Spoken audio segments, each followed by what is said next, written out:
¿Qué tal a todos? Pues aquí traemos un nuevo preguntas y respuestas para el canal, ok, es como el quinto creo o el cuarto. Y bueno, estas preguntas me las dejan en Instagram en una caja de preguntas. Miren, aquí están todas las preguntas, son bastantes. Siempre trato de responder la mayoría, pero pues no las puedo responder todas, ¿no? Ahora las preguntas me las van a dejar en la caja de comentarios de este video, ok. Si quieren aparecer en el siguiente preguntas y respuestas, que voy a estar haciendo uno cada semana o cada 2 semanas, pues dejen su pregunta en la caja de comentarios y denle like a las preguntas que les parezcan buenas y que quieren que responda, que les dé prioridad. Bueno, Edwin Castro pregunta: si toda mi vida fui gordo y ahora que empiezo a bajar, ¿bajarán mis estrógenos? ¿Y podría tener esos cambios de pubertad a pesar de ya tener más edad? Ok, bueno, tal vez, para los que no sepan, el tener una mayor cantidad de grasa disminuye la producción de testosterona mediante diferentes vías de señalización, y también la poca testosterona que tienes hace que se convierta en estrógenos, ya que la enzima aromatasa se encuentra en el tejido adiposo. Si tienes mucho tejido adiposo, vas a tener más aromatasa y vas a convertir más testosterona a estrógenos. Esto puede dar lugar, por ejemplo, si estás en el desarrollo, a no desarrollar tantos rasgos masculinos, tantos rasgos androgénicos, ya que tu nivel de andrógeno es bajo y tus niveles de estrógenos, las hormonas femeninas, pues están más altos, ¿no? Entonces, muy probablemente tu pregunta viene porque no desarrollaste tanto estos rasgos masculinos y tu pregunta es más que si ahorita bajas de porcentaje de grasa, después pues vas a desarrollar esos rasgos masculinos, pues dependiendo, ¿no?, de la edad que tengas. Si aún tienes unos 16 años, probablemente sí. Si ya tienes unos 18, lo más seguro es que así te quedes ya.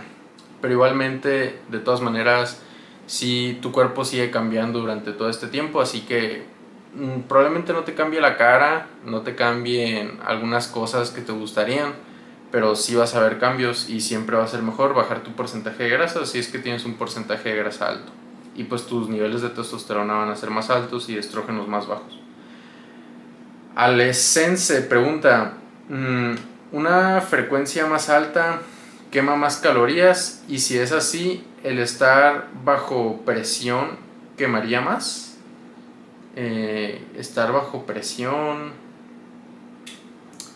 no me queda claro exactamente qué estás preguntando, así que no te voy a responder. Ok, esta misma persona pregunta: con el volumen que te puedas recuperar e intentar rascar algo de ganancia.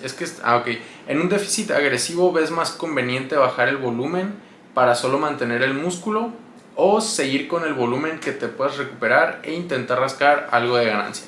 Bueno, en una etapa de déficit calórico no disminuiría el volumen de golpe al recién iniciarlo, sino que mantendría exactamente el mismo volumen de entrenamiento que tenías en tu fase de ganancia de masa muscular, en tu fase de volumen, y bajarlo cada que sea necesario, cada que la fatiga empiece a ser más alta y que no te puedas recuperar de forma efectiva, ya que sí, puedes seguir ganando masa muscular mientras estás en un déficit calórico, y hacer el mismo volumen de entrenamiento que hacías cuando estabas en volumen nos va a asegurar un poco más el hacer este proceso, o por lo menos pues mantener el músculo. El cambiar los ejercicios a patrones más estables o disminuir el volumen de entrenamiento son estrategias que incorporaría, ya que el porcentaje de grasa es bajo o que las calorías que estamos consumiendo sean muy bajas, ¿ok?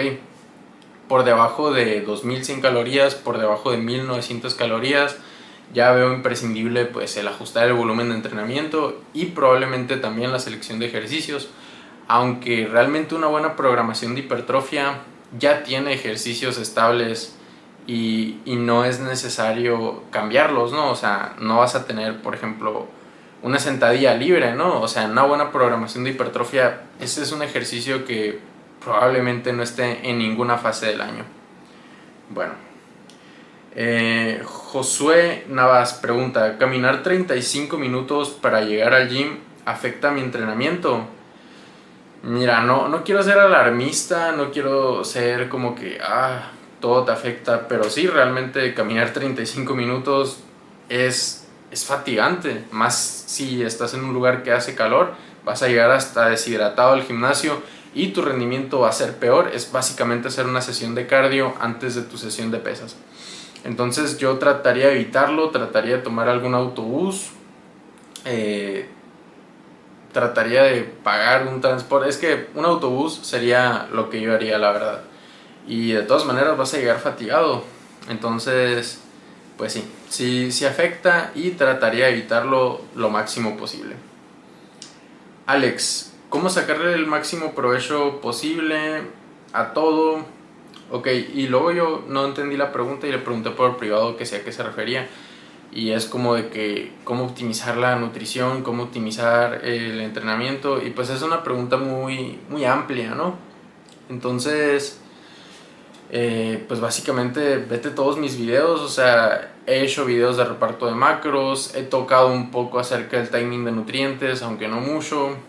En cuanto al entrenamiento, pues vete mis videos de programación del entrenamiento, de cómo hacer la push-pull-legs, la técnica, el tempo, he hecho posts de hecho en Instagram. Entonces, pues es una pregunta muy compleja. Recomendaciones para llevar el síndrome intestino irritable. Ok, bueno, yo tengo esa patología y sé que hay varias personas que también la tienen, sufren de esos problemas digestivos. Y miren, lo mejor que les puedo decir, en general a cualquier persona que tenga problemas digestivos o que tenga muchos gases, lo que sea, es tener un buen espaciado entre comidas, por lo menos 3 horas entre cada comida para tener un vaciado gástrico completo y que no se solapen procesos digestivos, así como también un ayuno nocturno de por lo menos unas 11 a 12 horas. Si es más, pues es beneficioso, pero pues ocupas tampoco que no sea tan prolongado el ayuno nocturno para que te permita espaciar las comidas a lo largo del día, ¿no? ¿Qué más? Identificar los alimentos que te son más irritantes o a los cuales eres intolerante. En mi caso, todos los alimentos altos en FODMAP los puedes buscar, pues me causan intolerancias y pues me restrinjo de ellos. Y al consumirlos utilizo enzimas digestivas. Las enzimas digestivas son de la marca Dr. Best, búscalas, Doctor's Best. Enzimas digestivas son enzimas de amplio espectro y te van a ayudar a reducir esas intolerancias.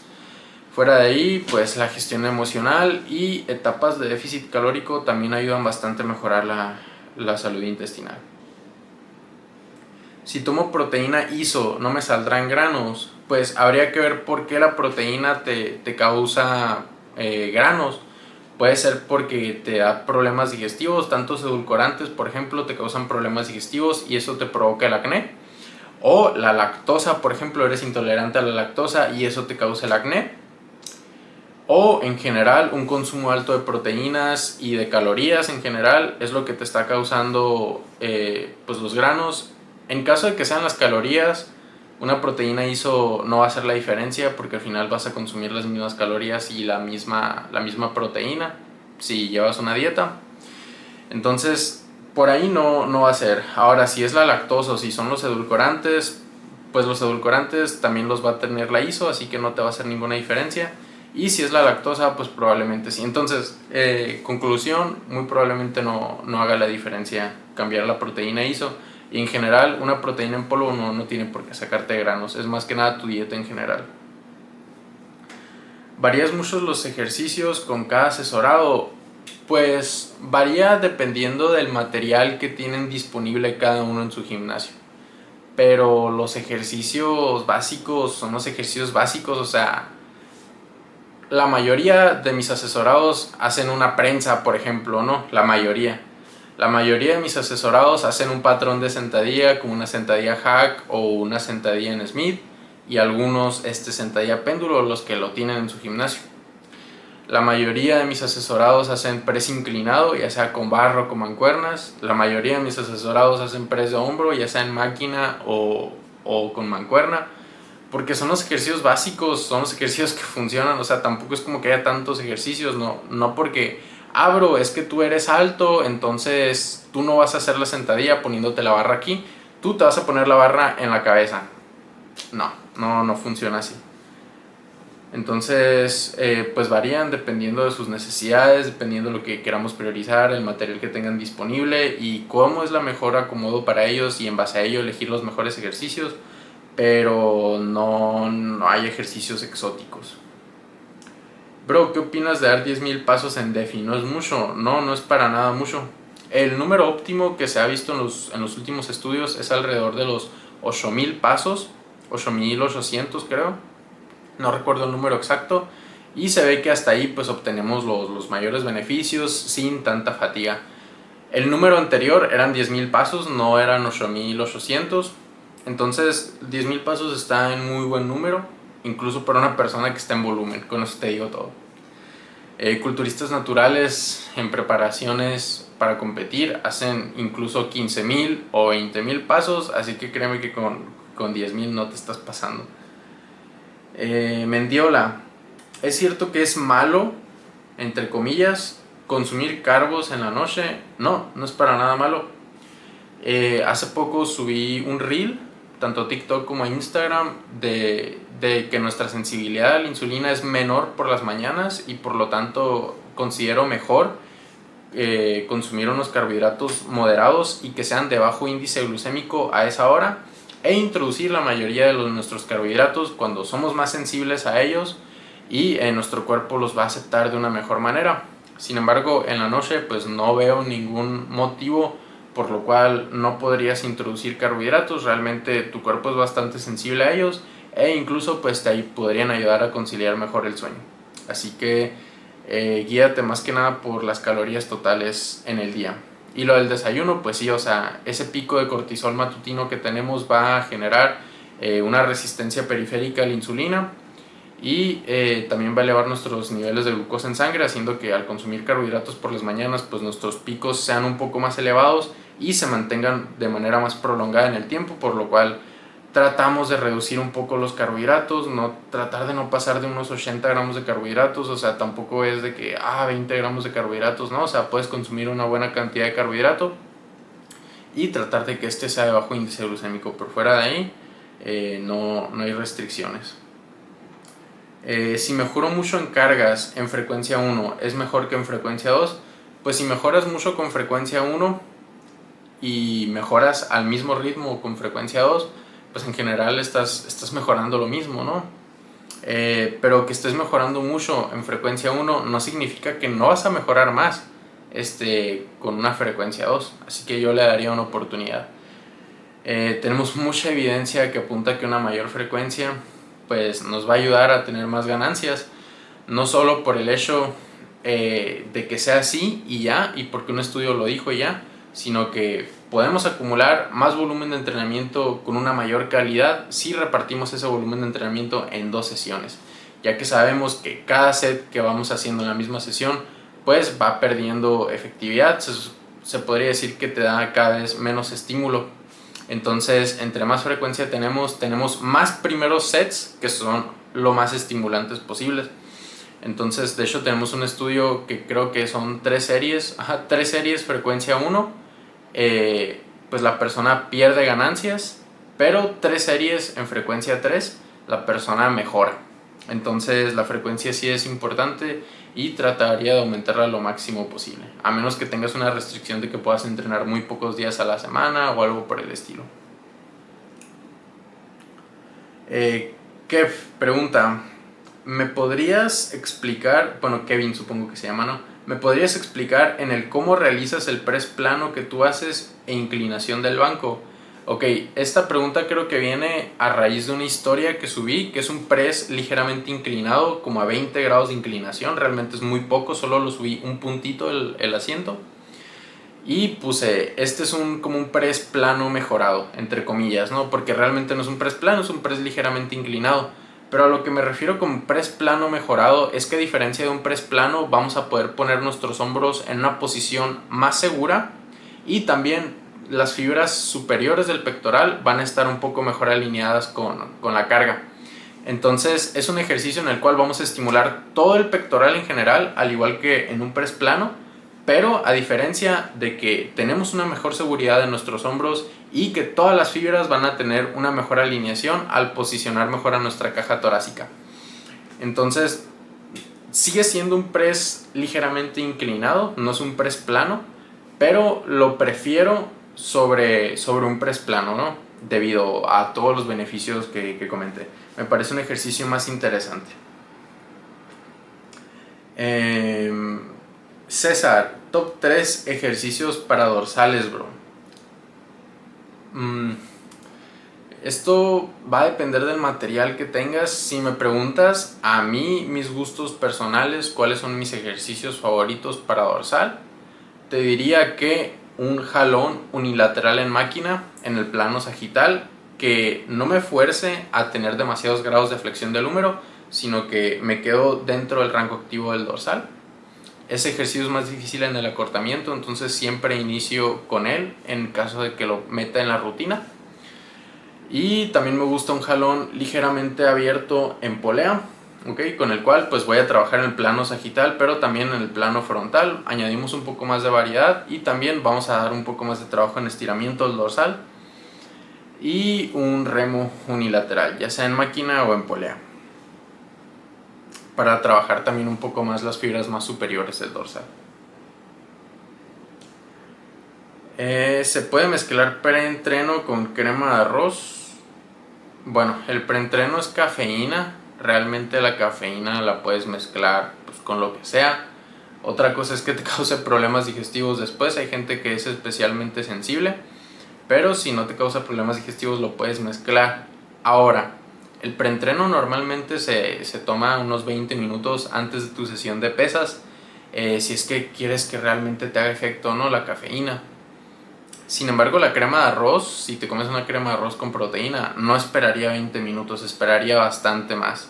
Ok, por lo menos 1 hora y media para hacer una digestión completa y que a la hora de estar entrenando pues no estés haciendo la digestión. O sea, ¿de qué te sirve hacer una comida preentreno si a la hora de estar entrenando va a estar en tu estómago? Ok, ya ni siquiera en tu intestino, o sea, en tu estómago, donde no se va a estar dando absorción de nutrientes.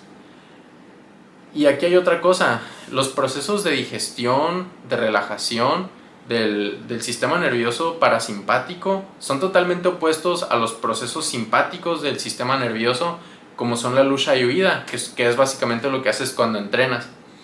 Entonces, si tú quieres digerir un alimento y de repente te pones a entrenar, no vas a ni digerir bien el alimento, ¿ok? Probablemente te cause problemas digestivos.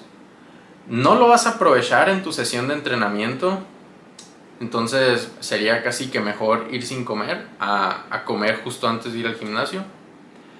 Y aparte, tu cuerpo no va a poder activar bien el sistema nervioso simpático, entonces tampoco tu rendimiento va a ser el máximo en tu sesión de pesas. Así que totalmente desaconsejable hacer eso, así que pues no los tomaría al mismo tiempo.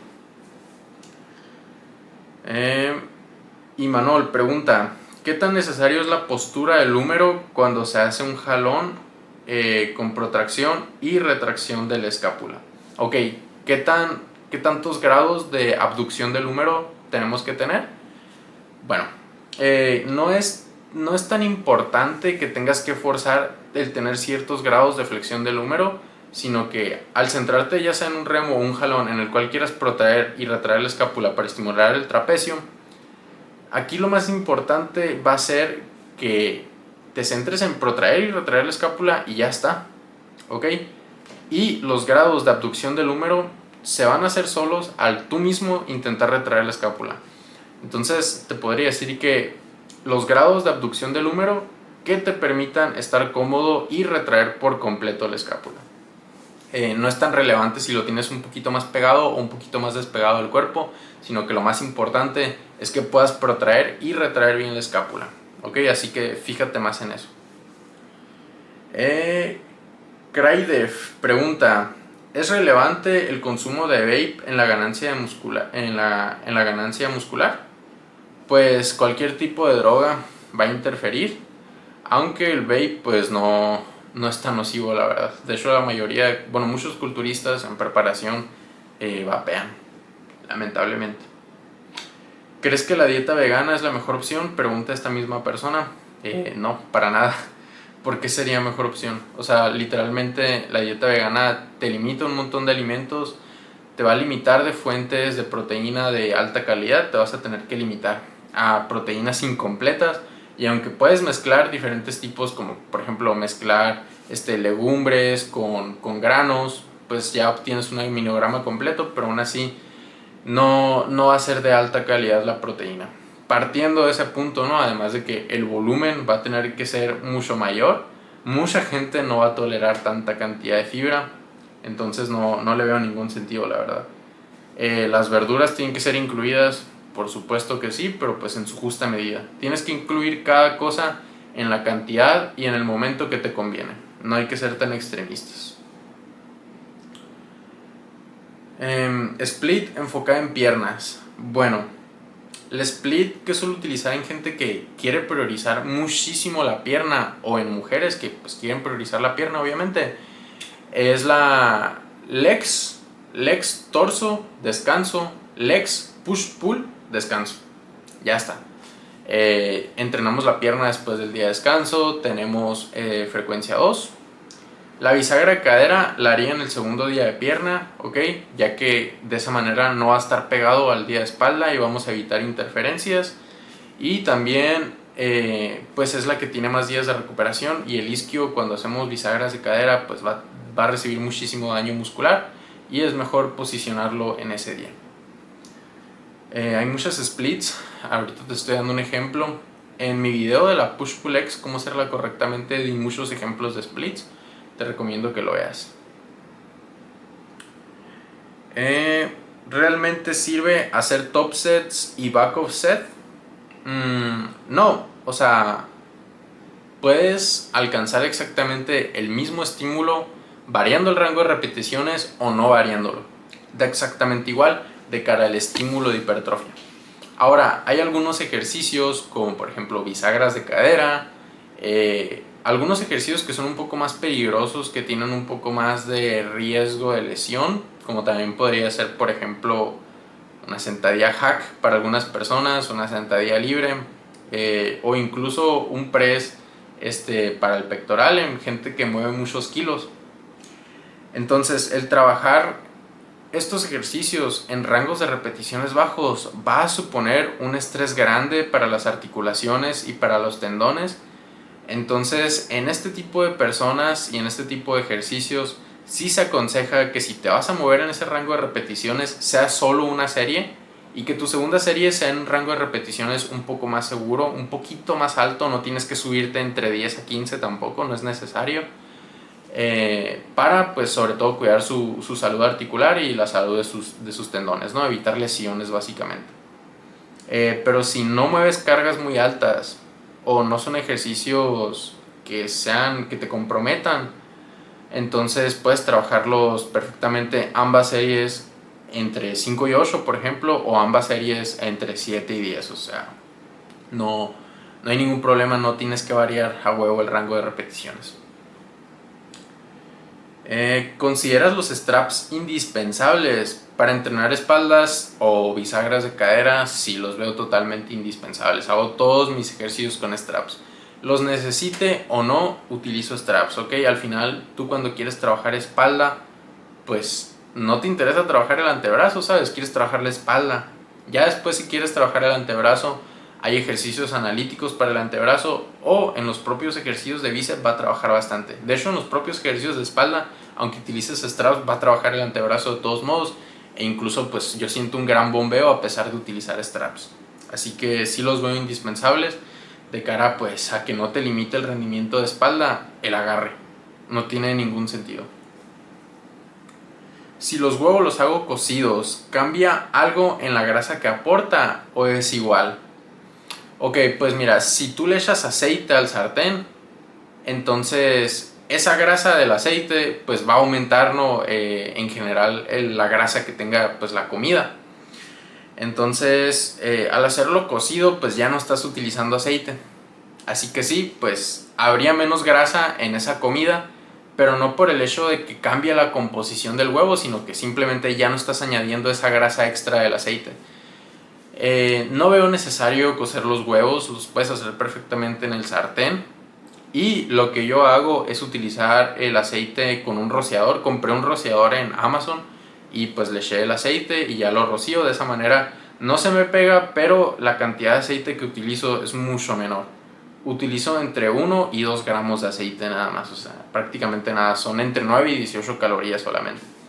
Entonces, esa es mi recomendación, para que disfrutes de la comida también. Aunque si te gustan los huevos cocidos, pues cómete los cocidos. Alexander pregunta, ¿crees que una semana de descarga es necesaria si hay una buena programación de tu entrenamiento o lo ves solo como una pérdida de tiempo? Ok, el estar programando semanas de descarga como cada 8 semanas una semana de descarga o algo por el estilo, a mí me parece una pérdida de tiempo, ok.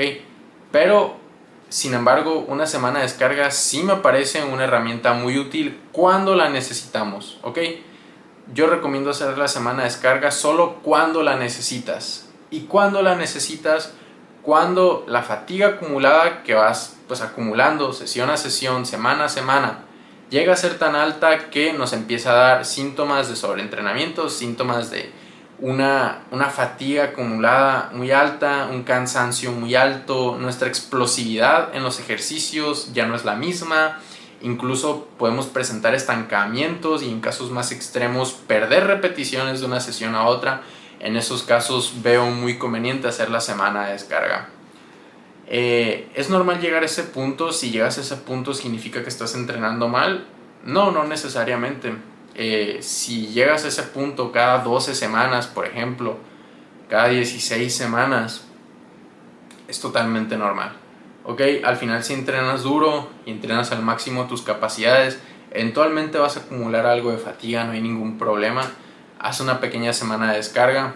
Puedes ya sea tomar un descanso completo toda una semana, puedes bajar tanto el volumen de entrenamiento como la intensidad a la mitad, o también podrías simplemente tomar 2 o 3 días extra de descanso y ya volver, ¿ok?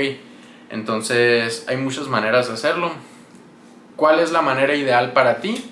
Pues la manera que haga que disipes la cantidad de fatiga que tienes acumulada sin afectar tu rendimiento. Si tu cantidad de fatiga no es muy alta, no es necesario que hagas descanso total toda una semana entera. Y si tu fatiga en cambio sí es muy alta, pues tomar un día extra de descanso no te va a hacer ni cosquillas, ¿ok? Entonces, en base a la cantidad de fatiga acumulada que tengas, decide qué es lo que vas a hacer. Ezequiel, ¿cómo programar un buen mesociclo?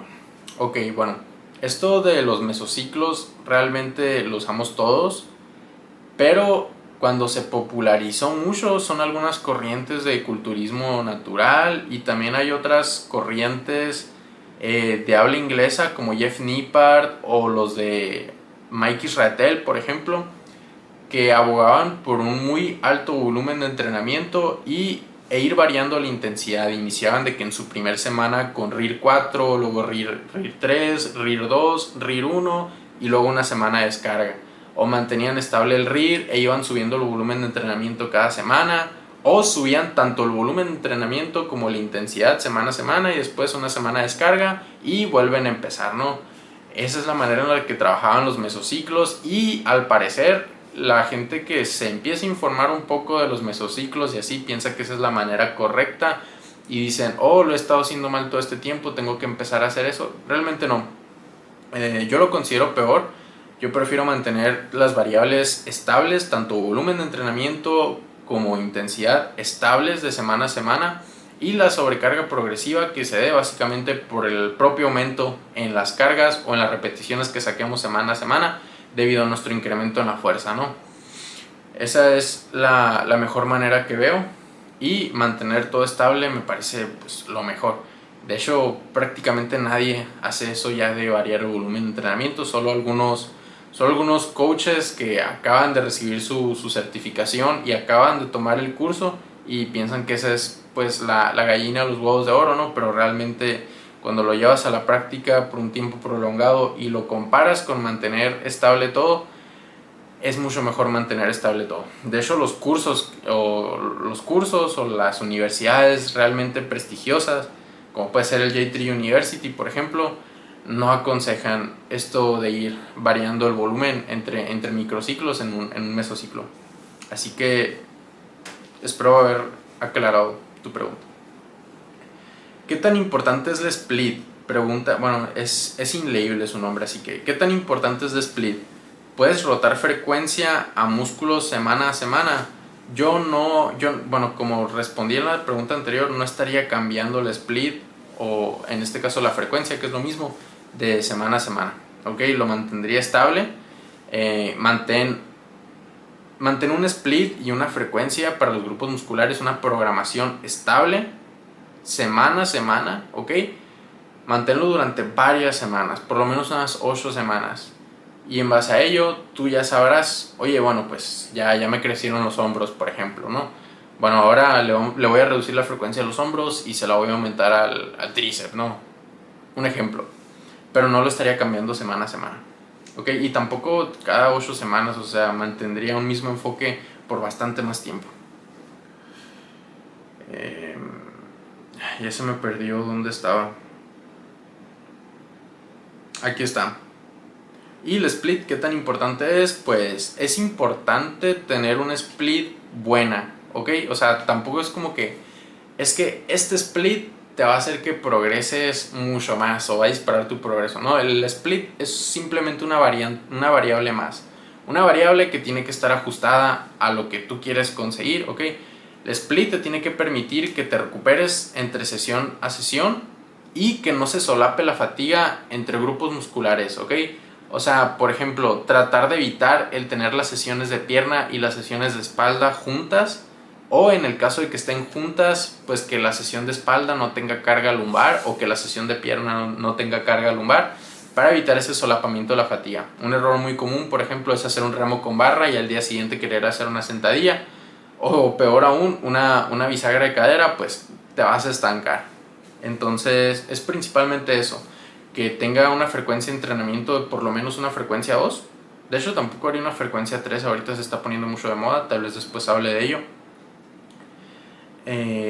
Una frecuencia 2, que no se solape la fatiga entre grupos musculares, que de sesión a sesión te recuperes y pues ya está.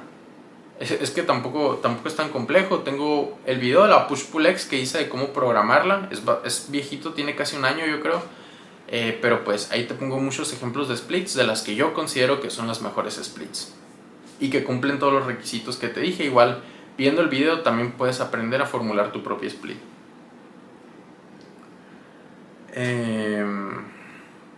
Jesús Abraham. ¿Cada cuánto es recomendable hacer una semana de descarga? Bueno, eso ya lo respondí. Cada que sea necesario. Si necesitas una semana de descarga cada 4 semanas, es que tu entrenamiento está mal, estás entrenando demasiado. Si no necesitas una semana de descarga nunca, te puedes tirar un año entero sin una semana de descarga, ni días extras, es que estás entrenando flojito lo más probable. ¿De qué forma podemos evitar lesiones?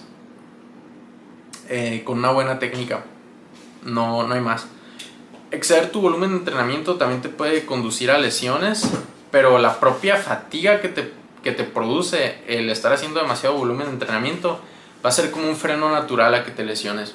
Entonces, aquí lo que más cuidaría sería la técnica, ¿ok? Tener una correcta técnica y un correcto control, ¿ok? Evitar el tener, por ejemplo, desalineaciones de las articulaciones con la carga, como puede ser en una sentadilla, tener demandas en el plano frontal y que se te vayan las rodillas hacia adentro en una sentadilla, por ejemplo, o en un press de banca que el hombro se te vaya hacia adelante, que entre una rotación interna al exceder tu rango activo de movimiento.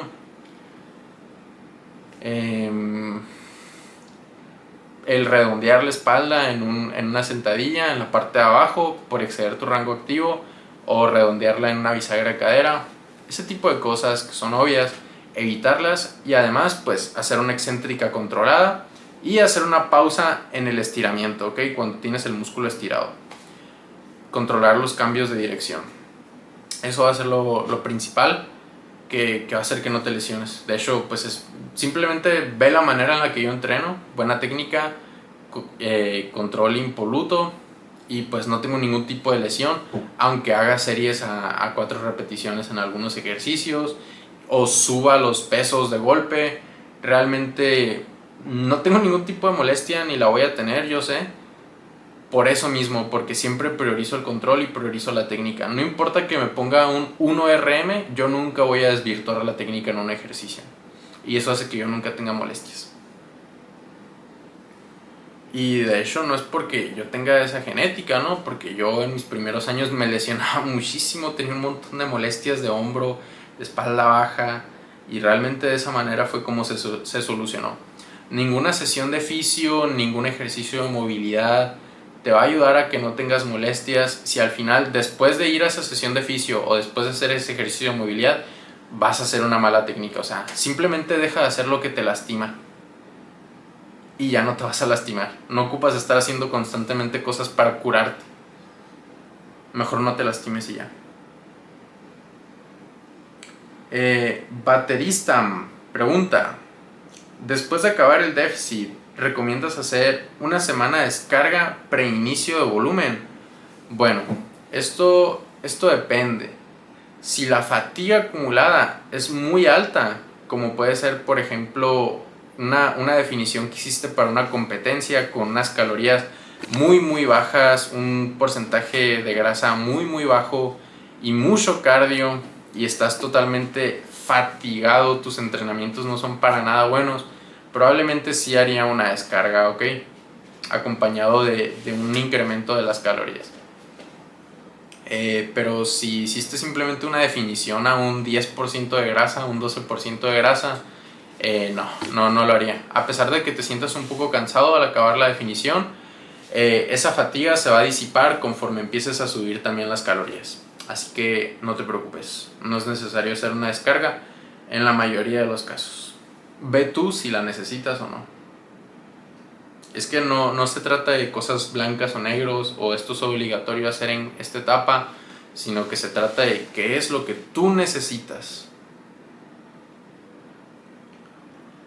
Si perdí algo de masa en ciertos músculos, ¿por qué pasó eso si se supone que estoy en volumen? Pues porque hiciste una fase de volumen mala, ¿ok? Ya sea porque tu nutrición haya sido muy mala, solo te hayas puesto a comer comida chatarra, como que tu consumo de grasa sea muy alto, tu consumo de proteína bajo, eso por el lado de la nutrición, o simplemente pues tu entrenamiento no está bien estructurado, o puede que sí tengas una muy buena programación, la mejor programación del mundo, pero después a la hora de entrenar tu intensidad deje mucho que desear, tu técnica deje mucho que desear, el control que tienes con los movimientos deje mucho que desear, y por eso básicamente solo te pusiste gordo en lugar de ponerte fuerte en tu etapa de volumen.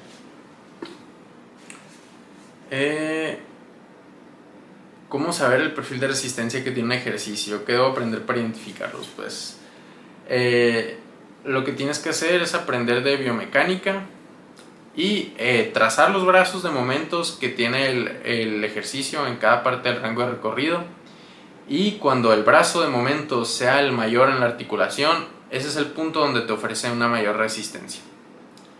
También hay máquinas, por ejemplo, que son como de palanca, que se cargan con discos. Pues el punto en el cual la palanca está horizontal, como por ejemplo un press and hammer, que a la hora de empujar y tenemos aquí los brazos estirados, ahí es cuando va a estar más horizontal la palanca, entonces va a ofrecer una mayor resistencia. Ese tipo de presses son más difíciles en el acortamiento. Hay otras máquinas que en el eje de rotación tienen como una bolita donde pasa la polea, donde está enrollada, y pues no suelen ser de que totalmente circulares, sino que suelen ser ovaladas o tienen algunas formas.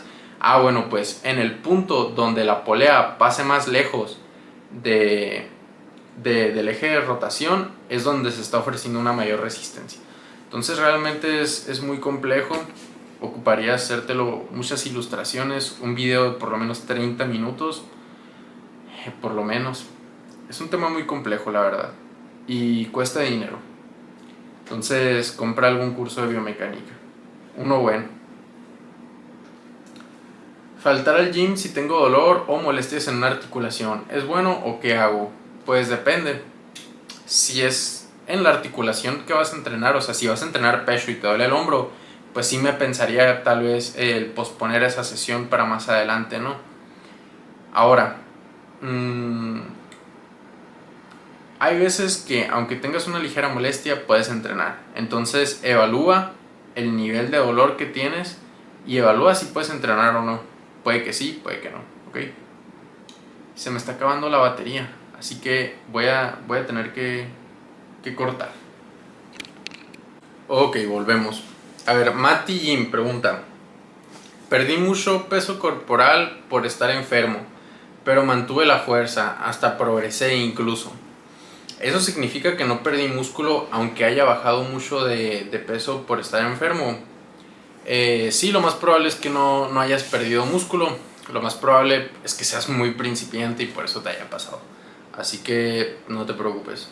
Igual, o sea, ¿de qué te sirve saber si perdiste músculo o no? O sea, no es una información que te sea relevante. No puedes hacer nada para cambiarlo. Igual vas a seguir entrenando y vas a seguir comiendo, así que pues ya está. Matías pregunta: ¿realmente cómo puedo saber si los kilos que estoy subiendo es de músculo y no grasa o agua? Viéndote en el espejo. Ok, subiste 2 kilos en un mes. Ok, bueno, si subiste 2 kilos en un mes, probablemente hayas ganado músculo, pero seguramente pues también ganaste grasa. O sea, no vas a ganar 2 kilos de músculo puro en un mes. Entonces tú vete en el espejo, ¿no? O sea, subiste 2 kilos, o bueno, pasó más tiempo y subiste 5 kilos, ok. Solamente te ves más gordo, o te ves muy bien, parece que casi no ganaste grasa. Te mides el brazo y ganaste 2 centímetros de brazo, te mides la pierna, ganaste 4 o 3 centímetros. Tienes que evaluar eso, evalúa tus medidas corporales